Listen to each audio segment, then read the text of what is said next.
right, I think we can go ahead and get started. My name is Maria Loftus with the Salt Lake Chamber, and we are thrilled to have everyone joining us this morning for 15 Points of Business Continuity Planning webinar.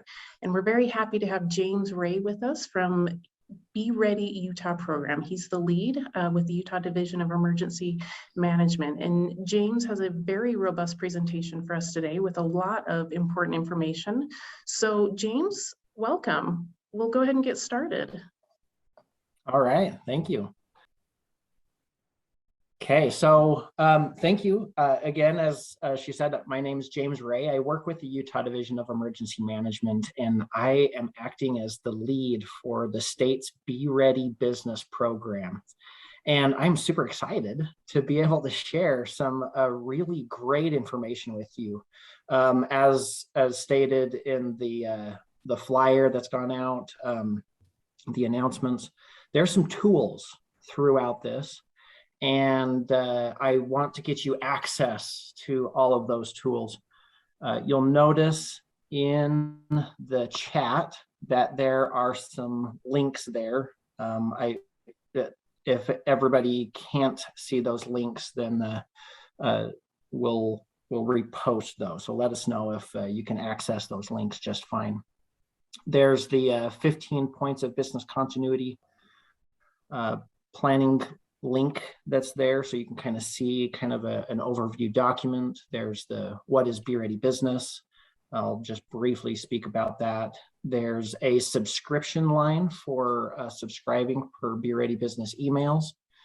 And then there's also a link for our Be Ready Business calendar. So we have a calendar of events that are coming up. September's coming up. It's National Preparedness Month, and there's a whole lot of information coming out, and there's a bunch of things on the calendar that you can see. And then this PowerPoint presentation I've made available to you. So you can go in there and click on the various links to access some of the various tools. And so the link to that is provided right there. So with that, I'm going to go ahead and just jump right into it. Business continuity planning. There's a few reality checks that we want to keep in mind here. First of all, building a business continuity plan can be time consuming for small businesses who don't have the manpower or knowledge to dedicate to it. Most businesses are steeped in just trying to keep their business afloat. Also, it's not natural to spend time on something you hope never happens and money on something you hope you never need. These realities are some of the root causes for why so many businesses don't have business continuity plans. But we also just can't keep this other reality away. Disasters happen. And if it catches you unprepared, your business will sink. People will lose their job, and everything that you've worked so hard for will be no more. So Mother Nature has always done its thing. There are technological things that happen, political things that happen, and sometimes there's just bad people out there trying to do bad things. And so disasters do happen. And so for a new perspective, right, building business continuity may be one of the more important things that you could do for your business. Now, here's Be Ready Utah. Be Ready Utah is trying to prepare every family, school, business, and community within the state of Utah. And we want everybody to do 4 basic things. We want everybody to be informed, make a plan, get a kit, get involved. So I want to briefly describe what Be Ready Business provides to you for free. We have business preparedness information, both on our website and information that we share via email and things that go out on social media as well. We've got business continuity planning training, tools, templates, and even consultation that we can support. We are state government, so we don't charge. It's a free service that we provide to you. We also provide connectivity. Your local emergency managers are somebody that we hope to connect you with. We are encouraging local municipalities to create private sector preparedness councils. And so connecting you with those and other subject matter experts. There's additional training opportunities. We've got a list, and you can request trainings to come to your facility to train your staff on or whatnot. There's, just to name a very few, but active shooter preparedness, cybersecurity, stop the bleed, SERT, that's community emergency response team training. There's also security assessments for critical infrastructure. One of our offices inside of our office, we have what's called the Utah Public-Private Partnership, and they do security assessments for cyber, site, and supply chain. And then we're also in the process of finishing up our Be Ready Utah recognition program. So there's a Be Ready business component to that to help recognize your business as a prepared business. And so that'll be coming out pretty shortly. There is a subscription link in the chat for subscribing for Be Ready business information that comes out. There's that calendar link in the chat as well. But also we have our social media channels that you can follow. Just follow hashtag Be Ready Business on any of our Be Ready Utah social media platforms. And also on Pinterest, we have a Pinterest board full of great ideas and information. And we have a board that's specifically for businesses as well. And then we have a YouTube channel full of videos as an asset to help you be informed and as a training tool for your staff and others. So great information there that you can be involved with. So here is a video we'll kind of watch for a moment about business continuity planning. Wait. Thanks. Running late? Yeah, traffic was rough this morning. Crisis averted. No crisis, just a little traffic. What if there had been a lot of traffic? Everyone needs a backup plan. Just like every company needs a business continuity plan. What just happened? Could be a blackout. Completely unpredictable. Where did you get that? It's important to start your business continuity planning early.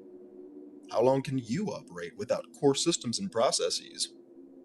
What if your entire network went down? No communications means no sales and lost customers. Why isn't this thing working? Finally. Recovery's good, but 75% of companies without continuity plans fail within 3 years. Who's in charge during a disaster? Like a fire?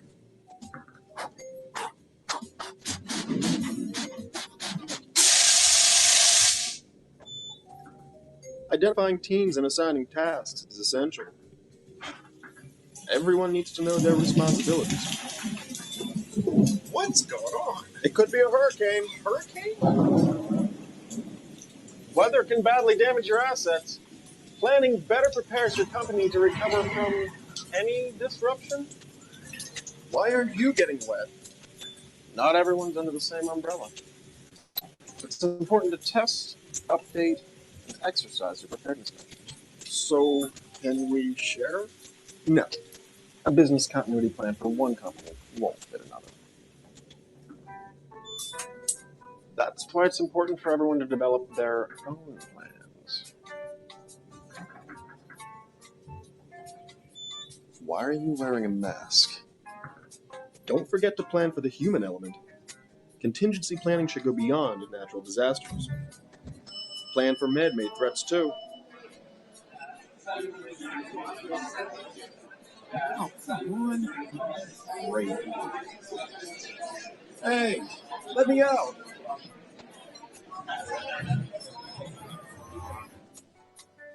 Will your continuity plan be in place when it matters most? That's a funny video.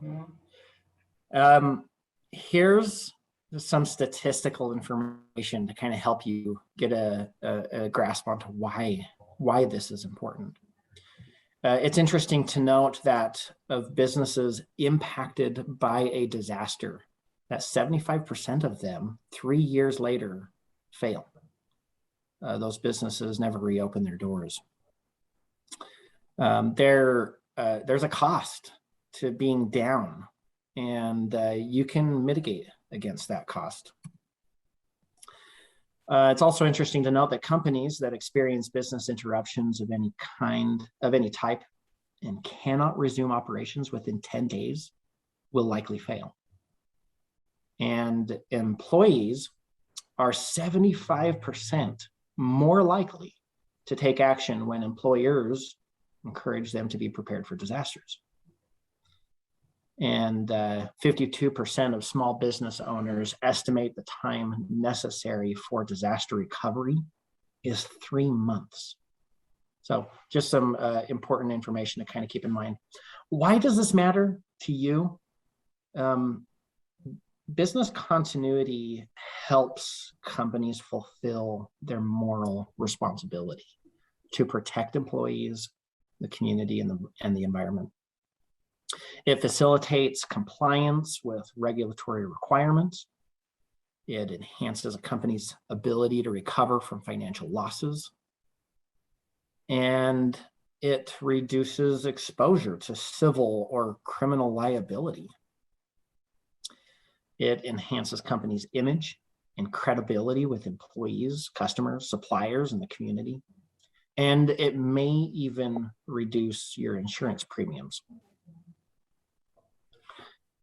With Be Ready Business, we're in the process of putting together this toolkit on Google Drive. And there's a link there. You can connect to that, or if you have a smartphone, you can access it that way as well. There's a great planning tool. The US Chamber Foundation, they created what's called the Resilience in a Box. That's a great tool to kind of help get you started. And then also a great partner in business continuity planning is the Disaster Resistant Business Toolkit. They got quite a few free interactive guides to develop comprehensive business continuity program. And then FEMA partnered with flash.org to create the Ready Business program. There's some toolkits in there, information that's could be useful for you. So check those out. Now, what we're going to talk about today, there are 15 areas that Be Ready Business has identified for business continuity. And we're going to touch on all 15 of those areas. Now, realize that this training, business continuity planning training, we have about 9 hours of curriculum for that. But we're going to spend about 45 minutes going through this really quickly. So, but at the very end, if you have any questions or whatnot, please feel free to ask. We definitely want to entertain questions and realize that this training in full form could be provided to you if you find that valuable. So let's start. Number one, the very first step in business continuity planning and business continuity management is creating the team. Who's going to be on that team? You need the experts from all the key areas of your operation and build upon their unique perspectives. And the very first step to creating that team is getting top-level commitment. Your C-suite, the chiefs within your operation, it's so important that they buy off on this, that they implement this as part of the community culture. But sometimes because of those realities we talked about at the beginning, it might not, they may say, I don't have time for this, or so education is important. They also may need to know, hey, what's in it for me, right? And helping align this with the agency's goals, their policies, their values, helping your C-suite know how this aligns with those is really important. And then your top level administrators, when you're doing things, invite them, involve them as the process goes along. Step 2 is establishing the team itself. So the planning team includes leaders from all the various departments within your operations. You'll want to define who that team leader is and set the expectations with the group that this is a long haul matter. This is a culture setting kind of thing. This isn't just a one and done. It continues to go on after. You'll also want to clarify team authority. What can this team actually do, and assign those roles and responsibilities, right? Who is in charge of what throughout this entire planning and management concept. The second one is determine the essential business functions. Number 2 and number 3 on this list of business continuity planning principles are core principles for actually being able to do any of the other parts. So first of all, those business functions need to be mapped. Map all those business functions through what's called a business process analysis. And there's a link right there to use to kind of help you with that, to kind of grasp some ideas on how that works. Once you're done with the business process analysis, you'll need to find which of those functions are essential. The essential ones are the ones that must perform during a disruption to normal operations and must continue performance during emergencies. They are important as well as urgent. The non-essential functions are the ones that can be deferred until after an emergency. You'll need to do this process before actually doing your business impact analysis. So to determine which functions are essential versus non-essential, there's a list of questions here that you can utilize to measure each function to say, is this essential? Also determine what your recovery time objectives are. And this step in the process is a particular important step for your C-suite to be involved with. The upper management is looking hard at the numbers, and they may have some intel and knowledge about how long certain things can survive in downtime. So the next step is identifying those risks and hazards and rating those vulnerabilities. This is the part where the whole business impact analysis happens. So step 1 in this is identifying the hazards. There's a whole list of things, both natural, technological, human caused, some process oriented. As you go through each of the various concepts, you start to identify which hazards are likely in your area. And there's some tools to help you. There's something called the hazard index tool. It's very useful for natural hazards, not so much for technological or human caused hazards, but is historic based information to kind of help you identify what hazards are near you. There's also something that requires GIS, Geographical Information Systems, and uses ArcGIS as a platform. But this GIS tool with HAZUS from FEMA allows you to map the risks from hazards anywhere in the United States. So, and these are particularly also useful when we talk about the supply chain concept. There's also the drought monitor. US Drought Monitor is a great tool to kind of see, how the drought conditions are going on, depending on the industry you're in and what's going to be happening. You can start positioning yourselves against the drought conditions. And right now here in Utah, with major drought situation. So There's also the Utah's Wildfire Risk Assessment Portal, where you can actually say, hey, here's where I am and here's where the wildfire risk is. So if you're in that area, then you can be planning accordingly.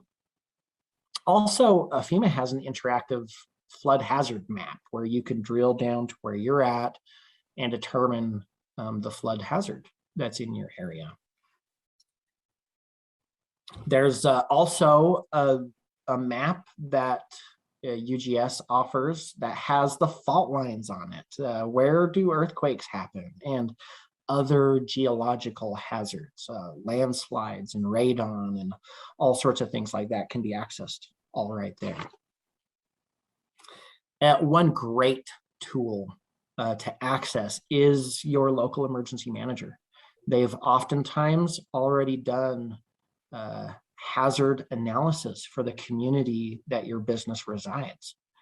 And you can connect with them and they can help you know exactly what's going to be happening in that area. Once you've identified those hazards, the next step is to assess what is the highest vulnerability. You'll need to prioritize, right? What assets, what essential functions could those various hazards affect? And so you're thinking about the people, the property, the supply chain, your information technology, any of the business operations, et cetera. There's lots of various things that you can consider. And there's a tool that can help you to prioritize which one is the most important to focus on first. And so this hazard and vulnerability assessment worksheet can be utilized to help you with that.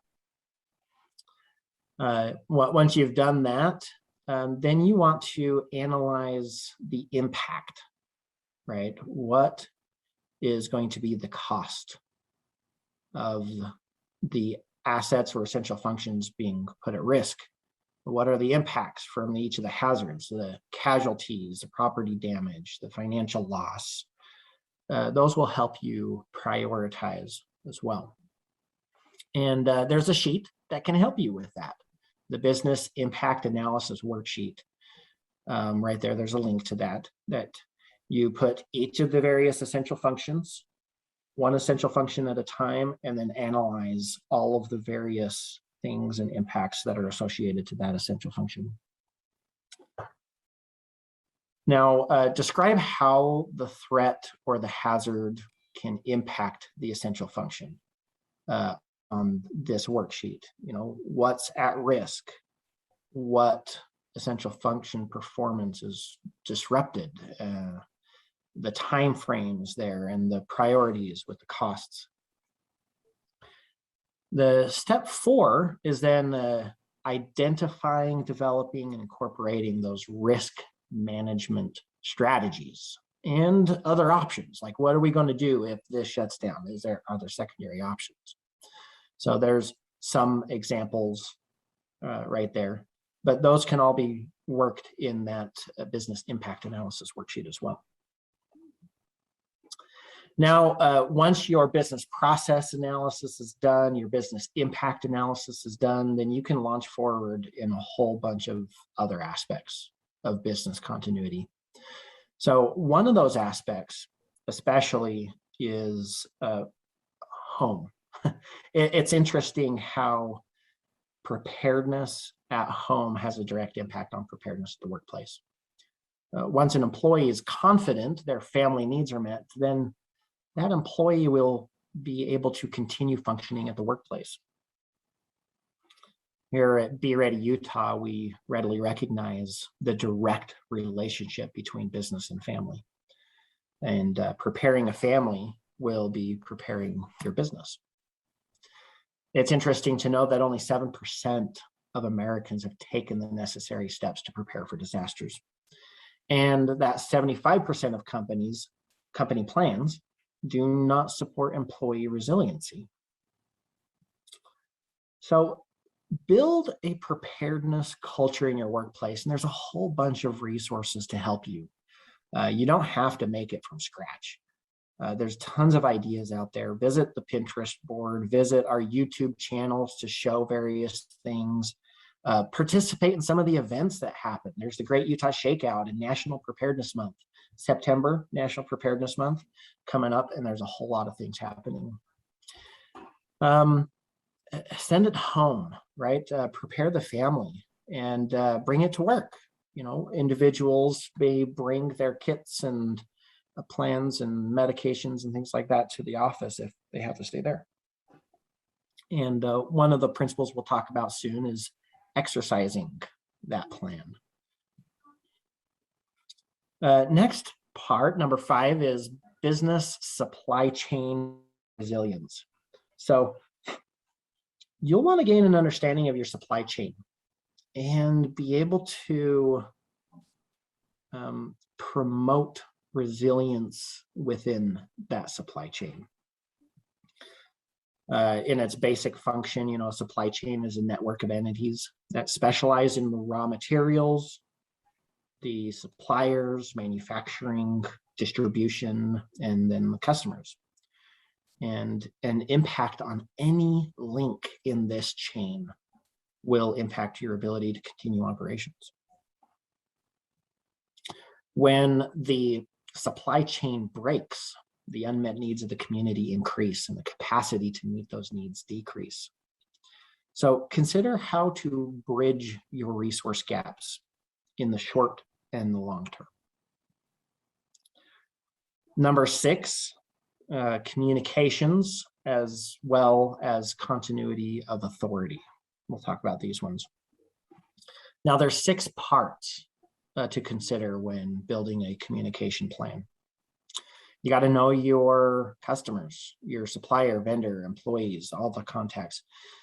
Know their procedures. Like if your supply chain, if they have a crisis or emergency, and if your business has a crisis or emergency, how are you going to notify each other? Having different ways to communicate with each recipient is good, and knowing what your employees need to know and when. You got to communicate not only externally, but as well as internally. And know what your customers and the public need to know and when, and having multiple avenues of communication to deliver your message. Knowing what your message will be and when you should communicate it. Now, on the continuity of authority side, you'll want to identify who is going to act in the best interest of the company. Be sure to set up some form of a 3-deep leadership within your company, so that if one person isn't available, then the authority can then go to the next one in line. And make sure that there's some clear decision-making authority that's implemented there. And try to include at least one person from headquarters as well. Number 7 is considering, you know, the structure, the workplace, and where are you going to go if that's not available anymore.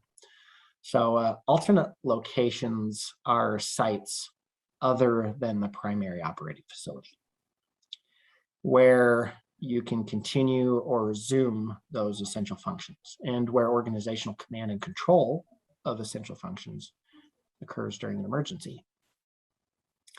An alternate location should be a sufficient distance from the primary operating facility to ensure that it's not susceptible to the risks associated with the primary operating facility and is accessible to individuals with disabilities.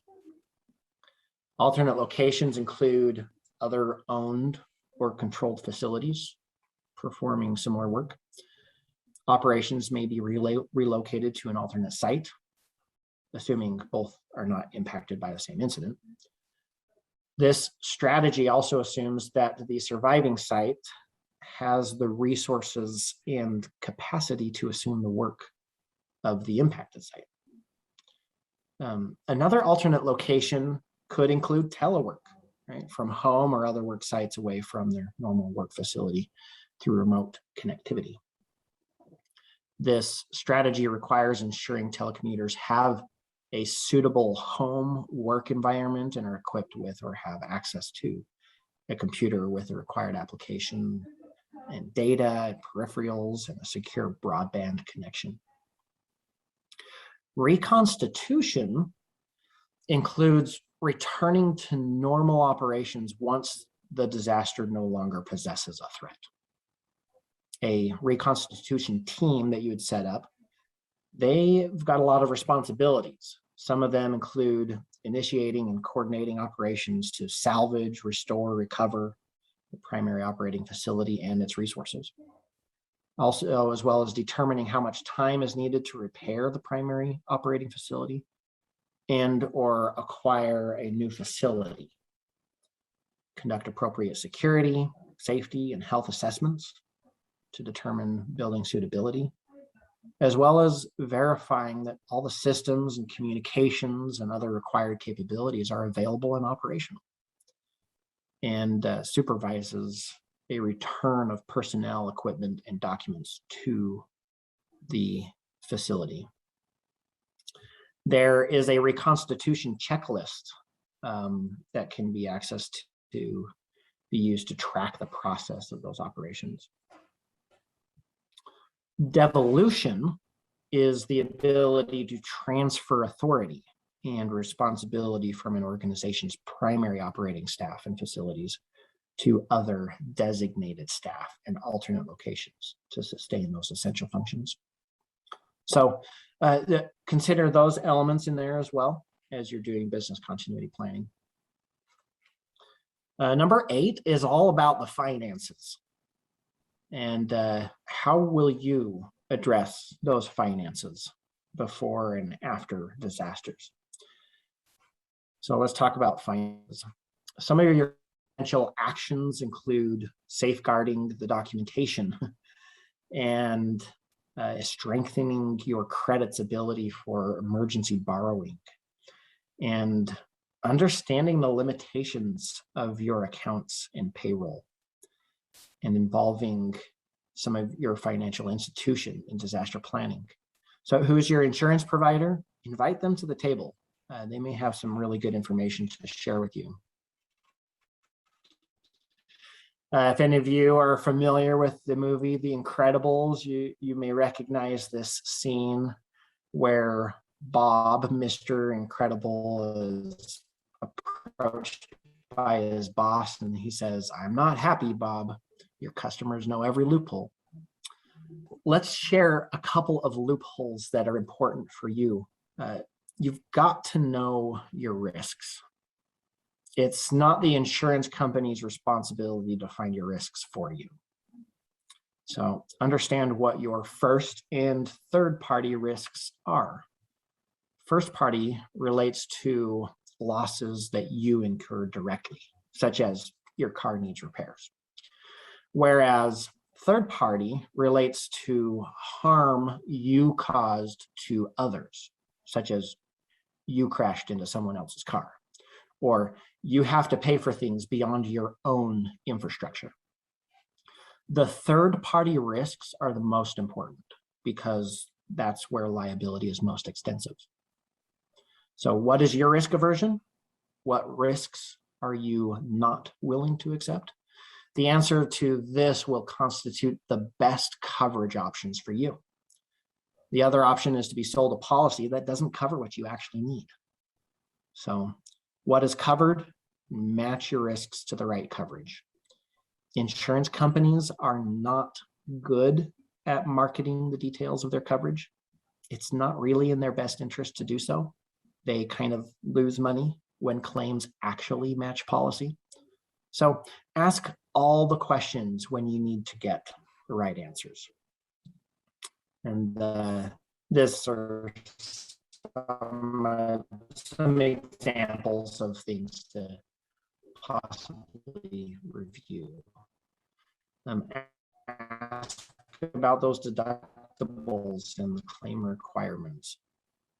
Workplace emergency supplies, right? You have employees that work in your business, and are you prepared with enough supplies to sustain them or other occupants for 12 hours or longer? To put together an emergency supply cache, you'll need to acquire, store, inventory, and make accessible those resources. So acquiring means determining what you need, where you can find it, and how to procure it. Storing includes organizing and maintaining that. Inventorying includes what the resource type is, who owns it, where it's located, any additional procurement procedures to keep the inventory maintained. And then accessibility, consider the inventory and the supplies that need to be made accessible to those who need it when they need it. So who has the keys, right? To access it, make the inventory available in different formats in different locations. Now, encourage employees to bring their own kit to the workplace, or some workplaces may have the budget to provide something like that. And then the employee will then still spend a moment personalizing it to meet their needs. You also want to consider in your supply cache operational based supplies. These are things that you need to be able to continue while things are down, right? What materials, services, contingencies do you need to store so that you can actually continue going? Number 10 on the list is vital records protection. This, as well as cybersecurity, will be number 11. But how are you going to protect the vital records? Here are some examples of some vital records that you may want to protect. There's a lot of information that your business has, and some of those various things have different rules attached to it. So understand what those rules are, and as well how to protect those. And here's some ideas, right? Automated daily backups. There's got to be some backups, and have some of those backups stored in a different location, some other remote location. Talk with your IT partners and suppliers and know what their abilities are during the crisis and what their vulnerabilities are. And then you want to test regularly how you're going to recover and protect those. There's a lot of ideas on csoonline.com that are available to kind of help you out with that. Regarding cybersecurity, we know that there's so many businesses that rely on computers and the internet these days, right? And making this human-caused disaster one of the likeliest and largest threats your company may ever face. So we want to be educated on what those safe practices are and how to harden your systems against those attacks. We know that the threatscape is accelerating. What used to only require a month to respond to now is minutes. And what used to be very rudimentary processes are now turning into a service as a business. Like, people are actually working in a business to do cyber threats and whatnot. Very coordinated and very complex attacks on businesses. There's a lot of different things out there that are happening. Agility Recovery is a company that specializes in business continuity planning, and they did this research that 77% of organizations don't have a cyber incident response plan, and that the average cost of a data breach is $3.86 million. And 91% of businesses have reported an increase in cyber attacks since the onset of the pandemic. And security services accounted for an estimated 50% of cybersecurity budgets in 2020. Now, remote workers have caused a security breach in 20% of organizations, and remote work caused the average cost of a breach to increase by $137,000. Additionally, 50% of small to medium-sized businesses have been the victims of cyber attack, and over 60% of those attacked go out of business. And 56% of organizations suffered a security breach caused by a third party. So other than the third party, the rudimentary people involved with this entire thing includes business, the technology or the service provider for that technology, and your cyber insurance provider. Some of the basic cybersecurity hygiene includes doing a risk assessment, contingency plan, and making sure that you have strong passwords and multi-factor authentication. And here's a great resource. There's some training opportunities, self-paced training that the National Institute of Standards and Technology have created, and a framework that you can utilize to help improve your cybersecurity. And here's a great one provided by the Cyber Readiness Institute. They provide free 5-step self-paced course guiding you to become cyber ready. Next in line, number 12, is your emergency response plans. Now understand that business continuity planning is slightly different than emergency response plans, but one interesting thing that we found is that you can't actually build a sufficient emergency response plan without knowing what you're responding to, which is all created within your business continuity planning. So your business continuity planning enables proficient emergency response planning. There's various disaster phases, and the emergency response planning happens within that respond phase right there. You can see that, where you're actually doing the actions associated with acting towards the threat, and how to protect life, how to protect the property if an emergency were to happen. So an emergency response, those elements, you have to do that business process analysis and business impact analysis before actually developing the emergency response plan. And then in your emergency response plan, you want to define the trigger, the actions, the tools, as well as the end, right? When does the response end?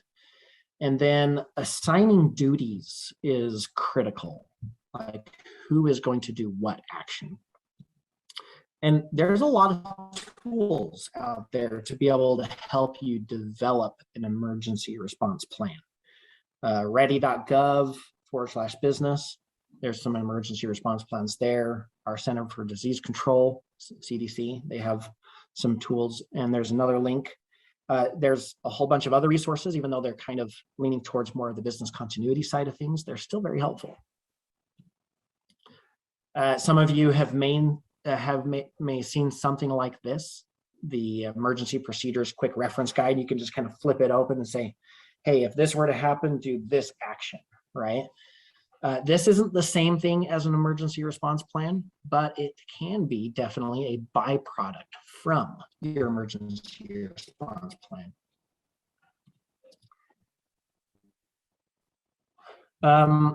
Within your emergency response planning, you want to plan for your evacuation, reunification, and sheltering efforts as well. And this kind of leads into employee training because, you know, with sheltering, reunification, and evacuation as well, you'll need to train everybody on how you're going to do that. And so let's talk about training. Number 13 is all about training. All of your training is going to originate from your business process analysis and business impact analysis. That's where you're going to focus and say, okay, here's what we need to train them on. Now, once you identify the trainings, you'll want to train based on assigned duties. You want to cross-train. So if the primary person that's responsible for something is not available, then who can do it in their stead? Train on the actions and the tools to respond to the threats or impacts to the essential functions. And then train on the policies and procedures for each of the event types. Here's a list of common examples of training opportunities and things that Be Ready Business can connect you with as well. Active shooter, cybersecurity, stop the bleed. There's the See Something, Say Something program and videos. There's internally, you could consider training on utility controls and the various tools and supplies and how to use them, and emergency communications. There's community emergency response teams. Either you can, if your business is big enough and it makes sense, you can build an in-house team or encourage employees to go take the training from their local municipality. There's also Business Watch, which is a part of Neighborhood Watch, but it's for the private sector. And there's some tools and toolkits available for that. Testing, exercising, evaluating the plan is one of the most important parts. If you have a plan and it just sits on the shelf and it doesn't do anything and you're not training people to it and you're not testing it to see if it even works, then the whole tool is kind of a useless dust collector, right? So testing it, exercising it, evaluating it can be one of the most important steps in this entire process.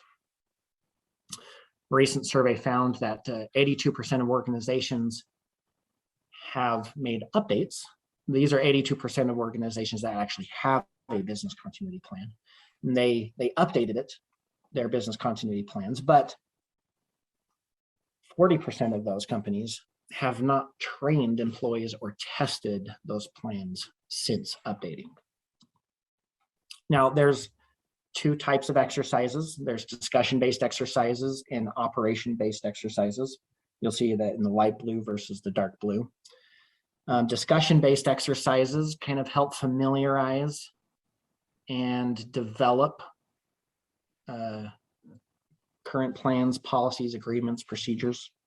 Those examples are seminars, workshops, tabletops, games. Operations-based exercises are intended to validate plans and policies, agreements, and procedures. They clarify those roles and responsibilities and help identify those resource gaps in an operational environment. And examples of those include drills, functional exercises, and full-scale exercises. And FEMA's HSEEP program, the Homeland Security Exercise and Evaluation Program, provides a set of guiding principles that your company can utilize to help develop those trainings and exercises. Now, there's a common test scenarios. There's a list right there, some examples for you. And there's as well some exercise tools that are already pre-made, some templates out there that you can access. Now, here's the very last principle, number 15. Start thinking outside of the box of just your workplace.